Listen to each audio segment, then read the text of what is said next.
श्रीमद् भागवत गीता अध्याय 17 श्रद्धा त्रय विभाग योग। स्वभाव के अनुसार श्रद्धा।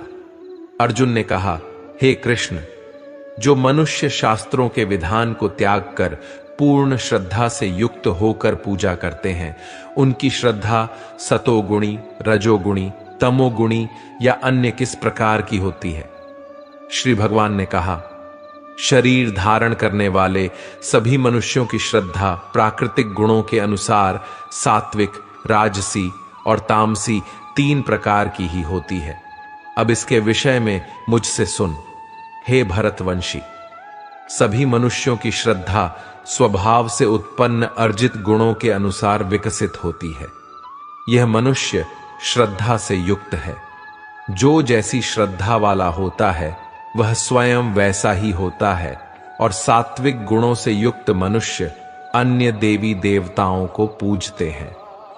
राजसी गुणों से युक्त मनुष्य यक्ष और राक्षसों को पूजते हैं, और अन्य तामसी गुणों से युक्त मनुष्य भूत प्रेत आदि को पूजते हैं। जो मनुष्य शास्त्रों के विधान के विरुद्ध अपनी कल्पना द्वारा व्रत धारण करके कठोर तपस्या करते हैं, ऐसे घमंडी मनुष्य कामनाओं, आसक्ति और बल के अहंकार से प्रेरित होते हैं। ऐसे भ्रमित बुद्धि वाले मनुष्य शरीर के अंदर स्थित जीवों के सम्मुख और हृदय में स्थित मुझ परमात्मा को भी कष्ट देने वाले होते हैं। उन सभी अज्ञानियों को तो निश्चित रूप से असुर ही समझ। स्वभाव के अनुसार आहार, यज्ञ, तप और दान।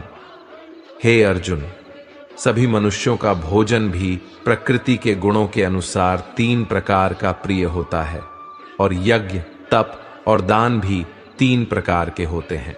इनके भेदों को तू मुझसे सुन। जो भोजन आयु को बढ़ाने वाले, मन बुद्धि को शुद्ध करने वाले, शरीर को स्वस्थ कर शक्ति देने वाले, सुख और संतोष को प्रदान करने वाले, रसयुक्त चिकना और मन को स्थिर रखने वाले तथा हृदय को भाने वाले होते हैं, ऐसे भोजन सतोगुणी मनुष्यों को प्रिय होते हैं। कड़वे, खट्टे, नमकीन, अत्यधिक गरम, चटपटे, रूखे, जलन उत्पन्न करने वाले भोजन रजोगुणी मनुष्यों को रुचिकर होते हैं, जो कि दुख, शोक तथा रोग उत्पन्न करने वाले होते हैं। जो भोजन अधिक समय का रखा हुआ, स्वादहीन, दुर्गंधयुक्त, सड़ा हुआ, अन्य के द्वारा झूठा किया हुआ और अपवित्र होता है, वह भोजन तमोगुणी मनुष्यों को प्रिय होता है। जो यज्ञ बिना किसी फल की इच्छा से शास्त्रों के निर्देशानुसार किया जाता है, और जो यज्ञ मन को स्थिर करके कर्तव्य समझकर किया जाता है, वह सात्विक किया गया होता है। परंतु हे भारत श्रेष्ठ, जो यज्ञ केवल फल की इच्छा के लिए अहंकार से युक्त होकर किया जाता है, उसको तू राजसी यज्ञ समझ। जो यज्ञ शास्त्रों के निर्देशों के बिना, अन्न का वितरण किए बिना, वैदिक मंत्रों के उच्चारण के बिना, पुरोहितों को दक्षिणा दिए बिना और श्रद्धा के बिना किए जाते हैं, उन यज्ञ को तामसी यज्ञ माना जाता है।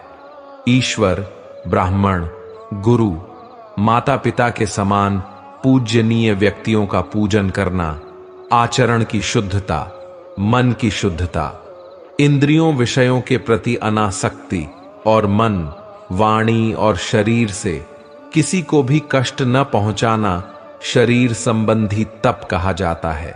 किसी को भी कष्ट न पहुंचाने वाले शब्द बोलना, सत्य बोलना, प्रिय लगने वाले हितकारी शब्द बोलना और वेद शास्त्रों का उच्चारण द्वारा अध्ययन करना वाणी संबंधी तप कहा जाता है। मन में संतुष्टि का भाव, सभी प्राणियों के प्रति आदर का भाव, केवल ईश्वरीय चिंतन का भाव, मन को आत्मा में स्थिर करने का भाव और सभी प्रकार से मन को शुद्ध करना मन संबंधी तप कहा जाता है। पूर्ण श्रद्धा से युक्त होकर मनुष्यों द्वारा बिना किसी फल की इच्छा से उपर्युक्त 3 प्रकार से जो तप किया जाता है, उसे सात्विक तप कहा जाता है। जो तप आदर पाने की कामना से, सम्मान पाने की इच्छा से और पूजा कराने के लिए स्वयं को निश्चित रूप से कर्ता मानकर किया जाता है, उसे क्षणिक फल देने वाला राजसिक तप कहा जाता है। जो तप मूर्खतावश अपने सुख के लिए दूसरों को कष्ट पहुंचाने की इच्छा से अथवा दूसरों के विनाश की कामना से किया जाता है, उसे तामसी तप कहा जाता है। जो दान कर्तव्य समझकर बिना किसी उपकार के भावना से उचित स्थान में उचित समय पर और योग्य व्यक्ति को ही दिया जाता है, उसे सात्विक दान कहा जाता है। किंतु जो दान बदले में कुछ पाने की भावना से अथवा किसी प्रकार के फल की कामना से और बिना इच्छा के दिया जाता है, उसे राजसी दान कहा जाता है। जो दान अनुचित स्थान में अनुचित समय पर अज्ञानता के साथ अपमान करके अयोग्य व्यक्तियों को दिया जाता है, उसे तामसी दान कहा जाता है। ओम तत् शब्द की व्याख्या सृष्टि के आरंभ से ओम अर्थात परम ब्रह्मा सात अर्थात वह सात अर्थात शाश्वत, इस प्रकार से ब्रह्म को उच्चारण के रूप में 3 प्रकार का माना जाता है और इन तीनों शब्दों का प्रयोग यज्ञ करते समय ब्राह्मणों द्वारा वैदिक मंत्रों का उच्चारण करके ब्रह्मा को संतुष्ट करने के लिए किया जाता है। इस प्रकार ब्रह्म प्राप्ति की इच्छा वाले मनुष्य शास्त्र विधि के अनुसार यज्ञ, दान और तप रूपी क्रियाओं का आरंभ सदैव ओम शब्द के उच्चारण के साथ ही करते हैं। इस प्रकार मोक्ष की इच्छा वाले मनुष्यों द्वारा बिना किसी फल की इच्छा से अनेकों प्रकार से यज्ञ, दान और तप रूपी क्रियाएं तत्शब्द के उच्चारण द्वारा की जाती है। हे पृथापुत्र अर्जुन, इस प्रकार साधु स्वभाव वाले मनुष्यों द्वारा परमात्मा के लिए सत शब्द का प्रयोग किया जाता है तथा परमात्मा प्राप्ति के लिए जो कर्म किए जाते हैं उनमें भी सत शब्द का प्रयोग किया जाता है। जिस प्रकार यज्ञ से, तप से और दान से जो स्थिति प्राप्त होती है उसे भी सत ही कहा जाता है, और उस परमात्मा की प्रसन्नता के लिए जो भी कर्म किया जाता है वह भी निश्चित रूप से सत ही कहा जाता है। हे पृथापुत्र अर्जुन, बिना श्रद्धा के यज्ञ, दान और तप के रूप में जो कुछ भी संपन्न किया जाता है वह सभी असत कहा जाता है। इसलिए वह न तो इस जन्म में लाभदायक होता है और न ही अगले जन्म में लाभदायक होता है। इस प्रकार उपनिषद, ब्रह्म विद्या तथा योग शास्त्र रूप श्रीमद् भागवत गीता के श्री कृष्ण अर्जुन संवाद में श्रद्धा त्रय विभाग योग नाम का 17वां अध्याय संपूर्ण हुआ। श्रीमद् भागवत गीता अध्याय 18 मोक्ष संन्यास योग। अर्जुन, संस्कृत में प्राय प्रयुक्त होने वाले 2 शब्दों संन्यास और त्याग के संबंध में प्रश्न पूछने के साथ संन्यास के विषय पर चर्चा प्रारंभ करता है। हे महाबाहो, हे अंतर्यामिन, केशनाशक संन्यास और त्याग के तत्व को पृथक पृथक जानना चाहता हूं। पंडित जन तो मनोकामना के लिए किए धार्मिक कर्मों के त्याग को संन्यास समझते हैं तथा दूसरे विचार कुशल पुरुष सब कर्मों के फल के त्याग को त्याग कहते हैं। कई एक विद्वान ऐसा कहते हैं कि शास्त्राविधि रहित भक्ति कर्म दोष युक्त है, इसलिए त्यागने के योग्य हैं, और दूसरे विद्वान यह कहते हैं कि यज्ञ, दान और तप रूपी कर्म त्यागने योग्य नहीं है। हे शेर पुरुष अर्जुन, संन्यास और त्याग, इन दोनों में से पहले त्याग के विषय में तू मेरा निश्चय सुन, क्योंकि त्याग 3 प्रकार का कहा गया है। यज्ञ, दान और तप रूप कर्म त्याग करने के योग्य नहीं है, बल्कि वह तो अवश्य कर्तव्य है, क्योंकि यज्ञ, दान और तप ही कर्म बुद्धिमान पुरुषों को पवित्र करने वाले हैं। हे पार्थ, इन यज्ञ, दान और तप रूप कर्मों को तथा भी संपूर्ण कर्तव्य कर्मों को आसक्ति और फलों का त्याग करके करना चाहिए, यह मेरा निश्चय किया हुआ उत्तम मत है। परंतु नियत शास्त्रानुकूल कर्म का त्याग उचित नहीं है। मोह के कारण अज्ञानतावश भाविक होकर उसका त्याग कर देना तामस त्याग कहा गया है। जो कुछ भक्ति साधना का व शरीर निर्वाह के लिए कर्म है, दुःखरूप ही है, ऐसा समझकर यदि कोई शारीरिक क्लेश के भय से अर्थात कार्य करने को कष्ट मानकर कर्तव्य कर्मों का त्याग कर दे, तो वह ऐसा राजस त्याग करके त्याग के फल को किसी प्रकार भी नहीं पाता। हे अर्जुन, जो शास्त्रानुकूल कर्म करना कर्तव्य है, इसी भाव से आसक्ति और फल का त्याग करके किया जाता है, वही सात्विक त्याग माना गया है। अकुशल कर्म से तो द्वेष नहीं करता और कुशल कर्म में आसक्त नहीं होता। वह सत्व गुण से युक्त पुरुष संशय रहित बुद्धिमान और सच्चा त्यागी है, क्योंकि शरीरधारी किसी भी मनुष्य के द्वारा संपूर्णता से सब कर्मों का त्याग किया जाना शक्य नहीं है। जो कर्म फल का त्यागी है वही त्यागी है, यह कहा जाता है।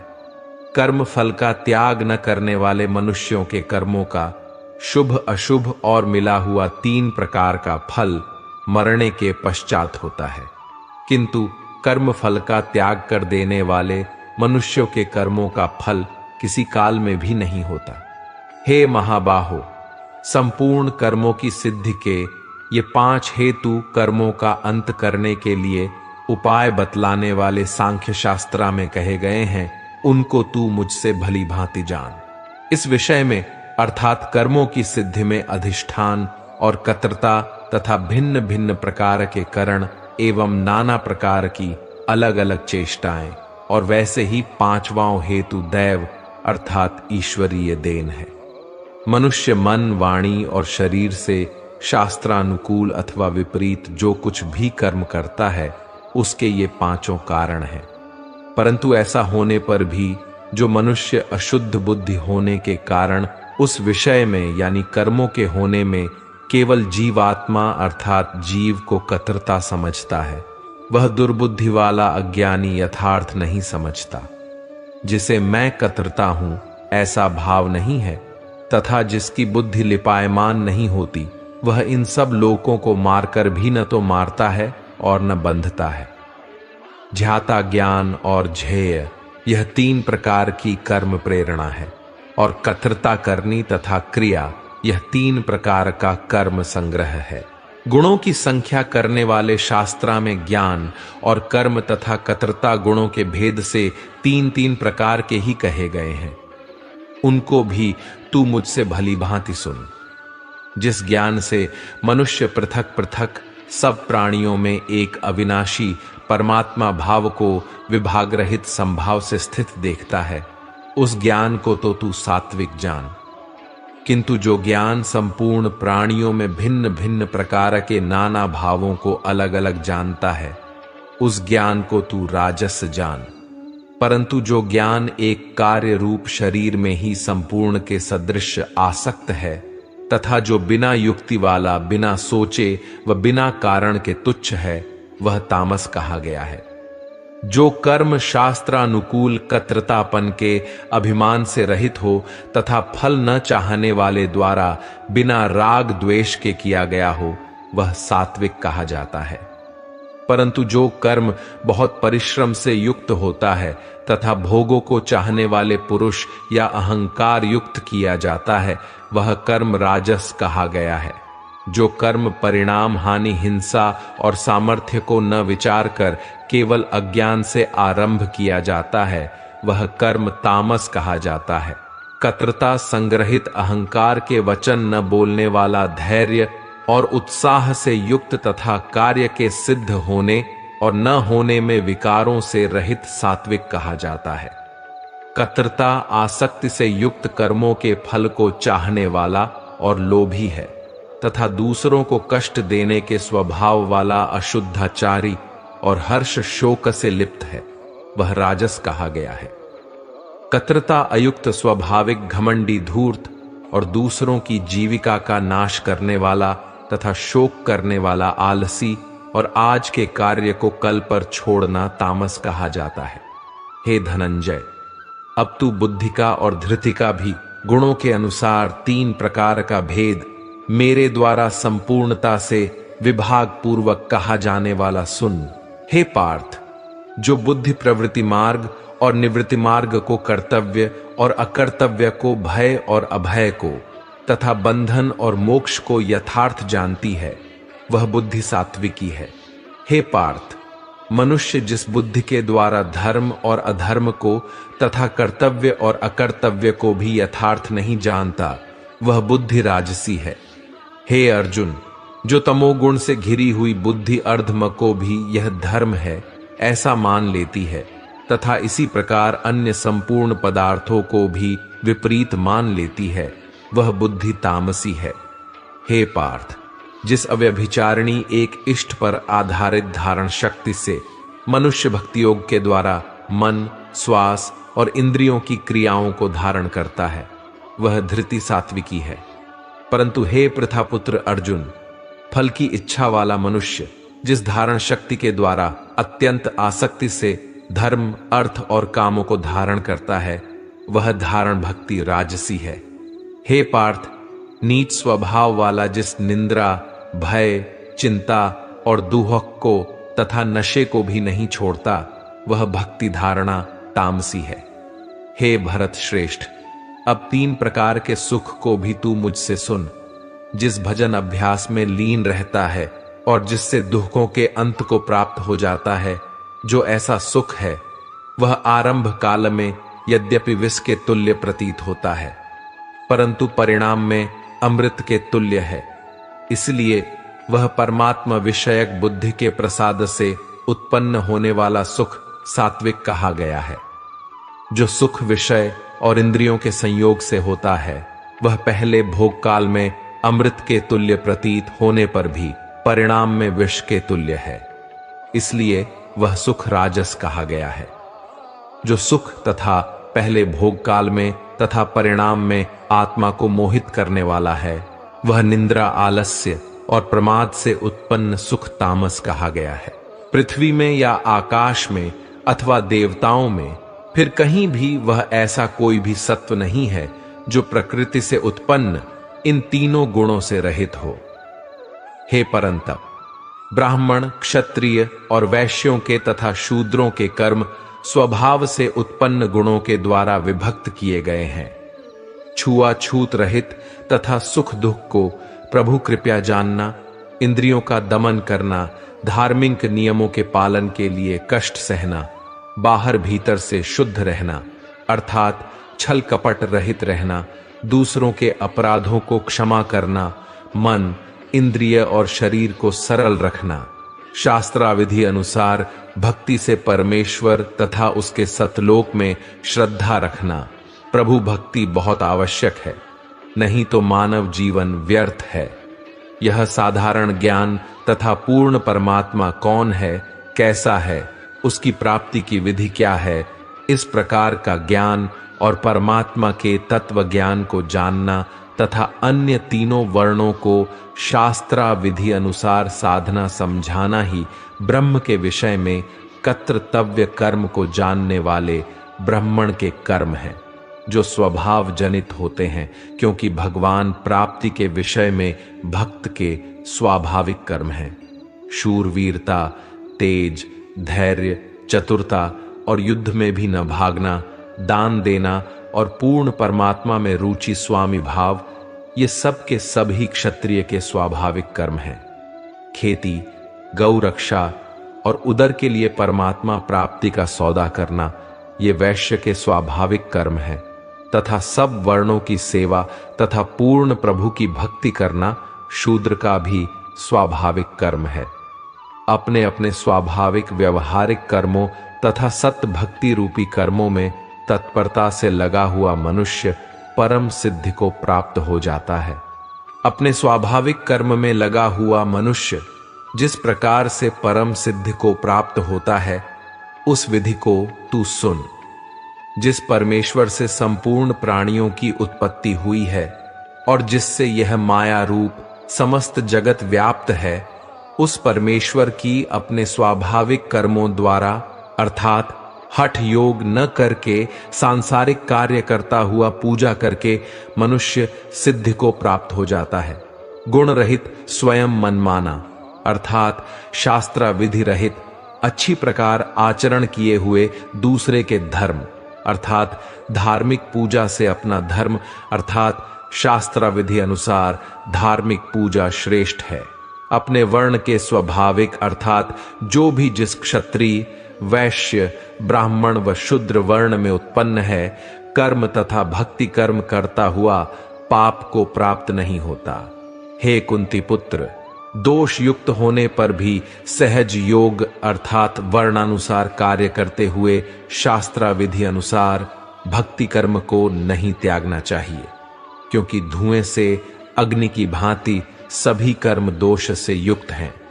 सर्वत्र आसक्ति रहित बुद्धि वाला, स्पृहा रहित और बुरे कर्मों से विजय प्राप्त भक्त आत्मा तत्व ज्ञान के अतिरिक्त सर्वजनों से संन्यास प्राप्त करने वाले द्वारा उस परम अर्थात सर्वश्रेष्ठ पूर्ण पाप विनाश होने पर जो पूर्ण मुक्ति होती है, उस सिद्ध अर्थात परम गति को प्राप्त होता है, जो कि ज्ञान की श्रेष्ठ उपलब्धि है। उस नैष्कर्म्य सिद्धि को जिसे प्राप्त होकर परमात्मा को प्राप्त होता है, उस प्रकार को हे कुंती पुत्र तू संक्षेप में ही मुझसे समझ।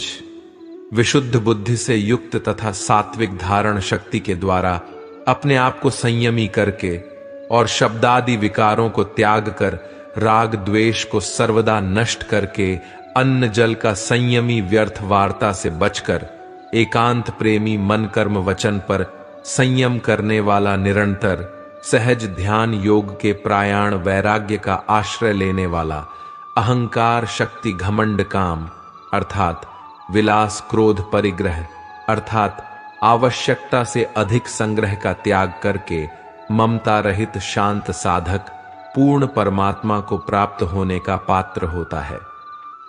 परमात्मा प्राप्ति योग्य हुआ प्राणी प्रसन्न मन वाला योगी न शोक करता है न आकांक्षा ही करता है। ऐसा समस्त प्राणियों में एक जैसा भाव वाला मेरे वाली शास्त्रानुकूल श्रेष्ठ भक्ति को प्राप्त हो जाता है। वह भक्त मुझको जो और जितना हूं ठीक वैसा का वैसा तत्व से जान लेता है तथा उस भक्ति से मुझको तत्व से जानकर तत्काल ही पूर्ण परमात्मा की भक्ति में लीन हो जाता है। मेरे द्वारा बताए शास्त्रानुकूल मार्ग के आश्रित अर्थात मतावलंबी संपूर्ण कर्मों को सदा करता हुआ भी मेरे उस मत अर्थात शास्त्रानुकूल साधना के पूर्ण ज्ञान की कृपा से सनातन अविनाशी पद को प्राप्त हो जाता है। सब कर्मों को मन से त्याग कर तथा ज्ञान योग को आश्रय करके मेरे मत पर आधारित होकर और निरंतर मेरे में चितवाला हो, मेरे में चितवाला होकर तू मेरे द्वारा बताई शास्त्रानुकूल विचारधारा की कृपा से समस्त संकटों को अनायास ही पार कर जाएगा। और यदि अहंकार के कारण मेरे वचनों को न सुनेगा तो नष्ट हो जाएगा, अर्थात योग भ्रष्ट हो गया तो नष्ट हो जाएगा। जो तू अहंकार का आश्रय लेकर यह मान रहा है कि मैं युद्ध नहीं करूंगा, तेरा यह निश्चय मिथ्या है, क्योंकि तेरा क्षत्रिय स्वभाव तुझे जबरदस्ती युद्ध में लगा देगा।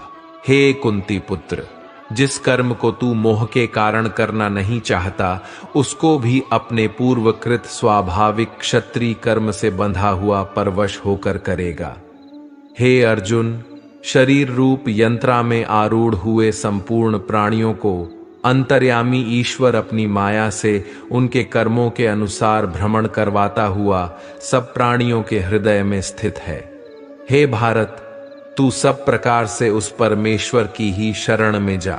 उस परमात्मा की कृपा से ही तू परम शांति को तथा सदा रहने वाला सतलोक को अर्थात सतलोक को प्राप्त होगा। इस प्रकार गोपनीय से अति गोपनीय ज्ञान मैंने तुझसे कह दिया। इस रहस्य युक्त ज्ञान को पूर्णतया भली भांति विचार कर जैसे चाहता है वैसे ही कर। संपूर्ण गोपनीयों से अति गोपनीय मेरे परम रहस्य युक्त हितकारक वचन तुझे फिर कहूंगा, इसे सुन। यह पूर्ण ब्रह्म मेरा पक्का निश्चित इष्ट देव अर्थात पूज्य देव है। एक मन वाला मेरा मतानुसार भक्त हो, मतानुसार मेरा पूजन करने वाला मुझको प्रणाम कर। मैं तुझे संपूर्ण पापों से छुड़वा दूंगा, तू शोक मत कर।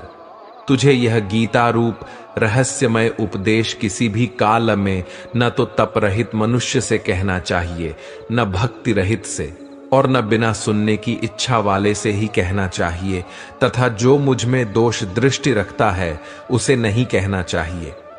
जो पुरुष मुझ में परम भक्ति करके इस परम रहस्य युक्त गीता शास्त्राओं भक्तों में कहेगा, वह मुझको ही प्राप्त होगा, इसमें कोई संदेह नहीं है। उससे बढ़कर मेरा प्रिय कार्य करने वाला मनुष्यों में कोई भी नहीं है, तथा पृथ्वी भर में उससे बढ़कर मेरा प्रिय दूसरा कोई भविष्य में होगा भी नहीं। जो पुरुष इस धर्ममय हम दोनों के संवाद रूप गीता शास्त्र को पढ़ेगा, उसके द्वारा भी मैं ज्ञान यज्ञ से पूज्य देव होऊंगा, ऐसा मेरा मत है। जो मनुष्य श्रद्धा युक्त और दोष दृष्टि से रहित होकर इस गीता शास्त्र का श्रवण भी करेगा, वह भी मुक्त होकर उत्तम कर्म करने वालों के श्रेष्ठ लोकों को प्राप्त होगा। हे पार्थ, क्या इस गीता शास्त्रा को तूने एकाग्र चित्त से श्रवण किया? और हे धनंजय, क्या तेरा अज्ञान जनित मोह नष्ट हो गया? हे अच्युत, आपकी कृपया से मेरा मोह नष्ट हो गया और मुझे ज्ञान प्राप्त हो गया। संशय रहित होकर स्थित हूं, अतः आपकी आज्ञा का पालन करूंगा। हे राजन, श्री हरि के उस अत्यंत विलक्षण रूप को भी पुनः पुनः सुमरण करके मेरे चित्त में महान आश्चर्य होता है और बार बार हर्षित हो रहा हूं। जहां योगेश्वर भगवान श्री कृष्ण हैं और जहां गांडीव धनुषधारी अर्जुन हैं, वहीं पर श्री विजय विभूति और अचल नीति है, मेरा मत है। इस प्रकार उपनिषद, ब्रह्म विद्या तथा योग शास्त्र रूप श्रीमद् भागवत गीता के श्री कृष्ण अर्जुन संवाद में मोक्ष संन्यास योग नाम का 18वां अध्याय संपूर्ण हुआ। दोस्तों, आप सभी लोगों को हमारा यह वीडियो देखने के लिए बहुत बहुत धन्यवाद। उम्मीद है आपको यह वीडियो पसंद आया होगा। अगर पसंद आया हो तो हमारे चैनल को सब्सक्राइब करें और बेल नोटिफिकेशन आइकॉन को भी ऑन कर लीजिए। मिलते हैं अगले वीडियो में, तब तक के लिए अपना ख्याल रखिएगा। बहुत बहुत धन्यवाद। जय श्री राधे कृष्णा।